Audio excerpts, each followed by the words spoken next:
teman-teman, selamat datang di channel Akhirnya Ngerti. Kembali lagi bersama saya Nia Ruwidia. Di sini kita lagi mau ngobrolin hal-hal seru seputar teknologi pendidikan dan solusi digital yang mana semuanya akan dibahas dengan cara yang simple biar kamu nggak pusing lagi dan akhirnya ngerti. Di video sebelumnya kita sudah membahas tentang software buat manajemen kelas. Nah, hari ini kita mau masuk ke topik yang nggak kalah penting dan bisa dibilang cukup krusial buat dunia pendidikan. Dunia pendidikan modern ya tentunya ya, yaitu platform untuk membuat dan mengelola soal ujian. Platform ini nggak cuma membantu guru dalam menyusun soal, tapi juga mempermudah siswa dalam mengerjakan dan mengevaluasi hasilnya. Penasaran apa aja platformnya? Yuk kita bahas satu persatu.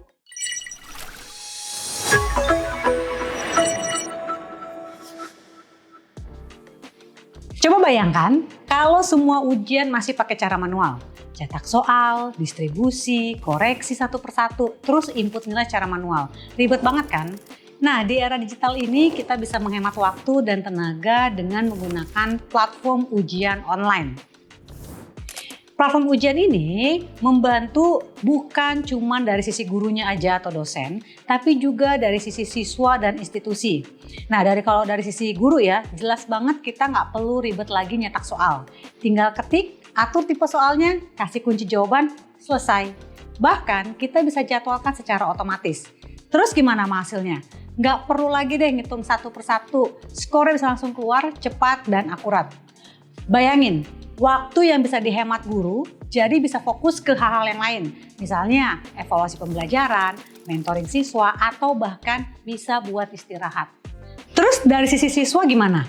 Nah, ini yang menarik nih. Platform ujian itu sebenarnya bikin siswa jadi lebih terbiasa dengan sistem digital.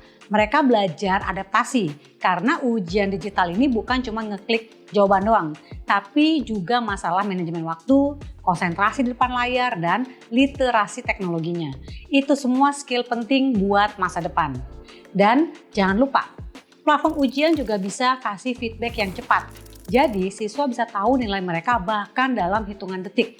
Jadi setelah selesai ngerjain, langsung deh hasilnya keluar. Bayangkan betapa kerennya itu buat mengasah semangat belajar mereka. Jadi bisa langsung dievaluasi. Oh, bagian ini loh aku kurang, berarti aku harus belajar lagi. Atau ya nggak usah nunggu seminggu lah buat tahu kita tuh ada salahnya di mana. Kita bisa langsung tahu dan bisa langsung kita perbaiki. Nah, sekarang udah banyak banget platform ujian yang fleksibel. Ada yang bisa pakai secara online, ada juga yang offline. Jadi buat sekolah-sekolah di daerah yang koneksinya belum stabil tetap bisa pakai. Dan enaknya lagi banyak platform buat fitur randomisasi soal. Jadi siswa tuh bisa dapat soal yang berbeda urutannya. Jadi siswa satu dengan siswa yang lain tuh bisa beda. Dan ini bisa membantu untuk apa? Mencegah nyontek. Jadi kalau di zaman dahulu nih, guru harus nyetak beberapa versi soal dengan urutan yang acak. Kalau sekarang nggak usah. Tinggal klik tombol shuffle, semuanya jadi keacak. Beres kan? Nah, ini kenapa platform ujian digital itu sekarang mulai jadi kebutuhan. Bukan cuma sekedar tren aja. Dengan bantuan teknologi, semua proses yang tadinya ribet banget bisa jadi lebih simpel. Tapi tentu ada tantangannya juga. Misalnya soal keamanan dan kejujuran saat ujian. Banyak platform yang udah punya fitur-fitur untuk mengatasi hal ini loh, seperti proctoring atau sistem anti-cheating yang memungkinkan pemantauan ujian secara real time dan mencegah kecurangan. Sekarang kita masuk ke bagian yang sudah ditunggu-tunggu nih. Platform mana yang paling cocok buat kebutuhan kamu? Ada banyak pilihan di luar sana dari yang gratis sampai yang premium, dari yang simple sampai yang super lengkap. Nah, daripada bingung, yuk kita bahas satu persatu. Kita mulai dari yang paling sederhana dulu ya. Yang pertama itu ada Google Form. Buat yang butuh platform gratis dan gampang dipakai, ini pilihan yang pas banget. Kamu bisa bikin soal pilihan ganda, esai pendek, atau bahkan menggunakan gambar, plus hasilnya bisa langsung masuk ke Google Sheet buat dianalisis. Tapi ya pasti ya, ada kekurangannya juga. Google Form ini nggak punya fitur anti-cheating. Jadi kalau dipakai buat ujian serius tanpa pengawasan, ini bisa rawan kecurangan. Selanjutnya ada Moodle. Ini adalah LMS yang banyak dipakai institusi pendidikan dan universitas. Dibanding Google Form, Moodle jauh lebih lengkap. Kamu bisa bikin berbagai tipe soal, atur jadwal ujian, bahkan ada proctoring yang bisa memantau peserta ujian secara real time. Keren kan? Tapi ya karena fitur-fiturnya banyak nih, Moodle tuh agak kompleks buat pemula dan butuh setting yang sedikit lebih ribet. Nah, kalau mau ujian yang lebih interaktif, kita tuh bisa coba pakai Quizizz atau Kahoot. Dua platform ini cocok banget buat quiz yang seru dan engaging. Soalnya bisa dibuat dengan tampilan yang menarik, ada leaderboardnya, dan bahkan ya bisa dipakai buat live quiz. Seru banget pokoknya. Tapi ya gitu, kekurangannya platform ini lebih cocok buat quiz atau latihan, bukan untuk ujian formal yang butuh sistem keamanan yang ketat. Terakhir, kalau butuh yang lebih profesional dan benar-benar aman, ada ProfProfs. Ini platform berbayar yang sering dipakai buat ujian berskala besar, termasuk di perusahaan untuk tes rekrutmen. Nah, keunggulannya apa? Dia punya fitur monitoring peserta ujian secara live, jadi nggak ada celah buat nyontek. Tapi ya karena platform premium, tentu aja butuh biaya yang lebih. Jadi tiap-tiap platform itu punya kelebihan dan kekurangannya masing-masing. Jadi kalau teman-teman butuh yang gratis dan simple, Google Form bisa jadi pilihannya. Kalau mau yang lebih profesional, Moodle jawabannya. Nah, kalau yang ingin ujian yang seru, interaktif, teman-teman bisa coba Quizizz atau Kahoot. Sedangkan kalau butuh keamanan tingkat tinggi, ProfProfs bisa jadi opsi terbaik. Sekarang tinggal sesuaikan dengan kebutuhan kamu. Sekarang kita bahas nih, ujian digital versus ujian offline. Mana sih yang lebih baik? Jujur, kalau ini tergantung dengan kebutuhan dan situasi. Tapi kita bahas satu persatu ya. Kalau bicara soal kepraktisan, ujian digital ini jelas menang. Gimana enggak? Enggak perlu capek-capek nyetak soal, enggak usah ribet bagiin satu persatu, terus habis ujian nilainya bisa langsung keluar. Hemat waktu banget. Terutama buat guru atau dosen yang harus memeriksa ratusan jawaban siswa. Plus semua hasil bisa langsung dianalisis loh. Bisa kelihatan mana yang paling banyak dijawab salah sama siswanya. Mana siswa yang butuh perhatian lebih. Praktis banget kan? Tapi tunggu dulu. Ujian digital juga punya kelemahan. Misalnya kalau internetnya lemot atau tiba-tiba mati. Ya udah wassalam, bisa gagal semua ujian dan bisa bikin stres sendiri karena kita mesti ngulang lagi dari awal. Belum lagi kalau sistemnya nggak aman. Ada aja tuh yang coba-coba buat cheating. Makanya beberapa platform udah menyediakan fitur anti cheatingnya sendiri, kayak pemantauan webcam atau randomisasi soal.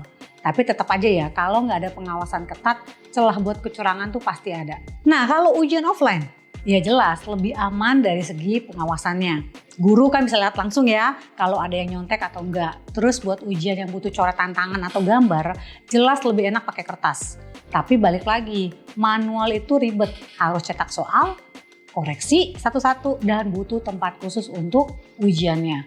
Dan yang paling penting nih, biaya cetaknya juga nggak murah loh sekarang. Jadi gimana? Nggak ada yang sempurna, tapi masing-masing punya kelebihan dan kekurangannya sendiri. Kalau butuh ujian yang cepat dan praktis, digital jelas pilihan utama. Tapi kalau ujian yang lebih kompleks dan butuh pengawasan ketat, cara lama masih bisa diandalkan. Pilihlah yang paling sesuai dengan kebutuhan kamu. Platform mana nih yang paling cocok buat kamu? Kalau kamu cari yang simple dan gratis, Google Form bisa jadi opsi yang cepat. Tapi kalau kamu pengen fitur yang lengkap dan bisa disesuaikan, bisa pertimbangkan Moodle. Sedangkan untuk ujian yang seru dan tetap menyenangkan, Quizizz dan Kahoot bisa jadi pilihan yang menarik buat teman-teman. Kalau kamu butuh platform dengan tingkat keamanan tinggi dan cocok untuk ujian berskala besar, ProfProfs bisa dilirik. Intinya sesuaikan dengan kebutuhan dan kondisi di tempat kamu ya. Nah, ngomongin soal pembuatan dan pengelolaan soal ujian, ada juga satu platform yang menarik banget buat kamu yang sedang fokus ke latihan dan evaluasi diri, terutama buat persiapan UTBK atau ujian-ujian penting lainnya. Namanya Naiju. Naiju adalah platform digital yang dirancang khusus untuk menjawab tantangan dalam evaluasi pendidikan. Salah satu keunggulannya adalah fitur tryout berbasis komputer yang memungkinkan siswa untuk berlatih dengan soal-soal yang mendekati standar ujian sebenarnya. Serunya lagi nih, Naiju punya bank soal yang lengkap dan bisa disesuaikan dengan kriteria tertentu, mulai dari tingkat kesulitan sampai topik pelajaran. Menariknya, soal-soal di Naiju punya atribut yang sangat detail. Jadi bukan cuma sekedar latihan, tapi juga bisa membantu mengidentifikasi kelemahan siswa secara spesifik bahkan sampai ke subtopik materi. Cocok banget buat kamu yang pengen tahu harus fokus belajar di mana. Naiju juga fleksibel loh, bisa digunakan secara online lewat server pusat atau disimpan di server lokal. Jadi tetap bisa dipakai meskipun akses internet terbatas. Ini solusi banget deh buat yang punya sekolah atau lembaga yang pengen meningkatkan kualitas evaluasi tanpa tergantung jaringan internet yang stabil. Jadi, selain platform-platform yang tadi kita udah bahas, Naiju bisa jadi perlengkap yang powerful banget untuk membantu proses pembelajaran dan evaluasi jadi lebih terarah dan efisien. Oke, itu dia pembahasan kita tentang platform untuk membuat dan mengelola soal ujian. Kalau ada pertanyaan atau pengalaman yang udah pakai platform-platform tertentu nih, boleh share ya di kolom komentar. Dan jangan lupa di like, subscribe, dan nyalakan lonceng notifikasinya biar nggak ketinggalan video Akhirnya Ngerti berikutnya. Karena di video selanjutnya, kita bakal bahas tentang platform video pembelajaran mulai dari yang gratis sampai yang super interaktif. So, sampai jumpa di video selanjutnya. Bye-bye!